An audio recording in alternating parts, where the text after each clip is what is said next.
उस दिन जोरों से बिजली चमक रही थी और बादल भी गरज रहे थे। रायन स्कूल में था। वो यूकेजी कक्षा में है। उसकी माँ सुजाता को समझ नहीं आ रहा था कि वो रायन को स्कूल से कैसे लेकर आए। उसको कुछ भी नहीं सूझ रहा था।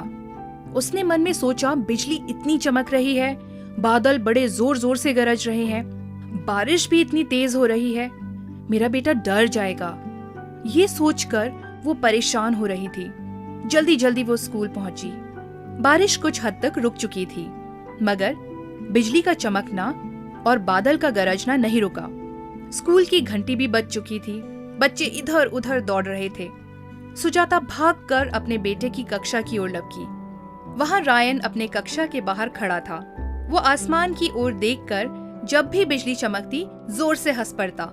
सुजाता हैरान थी। मेरा बेटा बिजली चमकने पर घबराने के बजाय मुस्कुरा रहा है।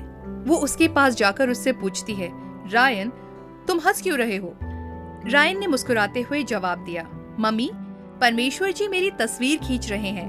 मैं तस्वीर में अच्छा दिखना चाहता हूँ, इसलिए फोटो के लिए मुस्कुराकर पोज दे रहा हूँ। सुजाता अपने बेटे की इस बात पर हंसने लगी। हाँ मित्रों, इस जीवन को हम साधारण रूप से जी सकते हैं, मगर हम लोग इसे उलझा कर रखते हैं।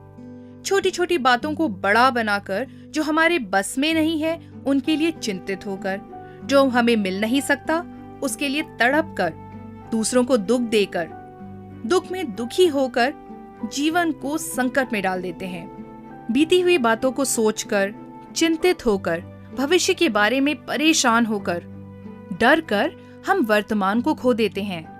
दोस्तों, अनावश्यक चीजों की ओर ध्यान लगाकर, चिंतित होकर अपना जीवन व्यर्थ न गवाएं। अपनी चिंताओं को यहोवा पर छोड़ दीजिए और अपनी जरूरतों को उनके हाथों में सौंपकर आप निश्चिंत रहिए। बाइबल में लिखा है, यहोवा को अपने सुख का मूल जान और वह तेरे मनोरथों को पूरा करेगा।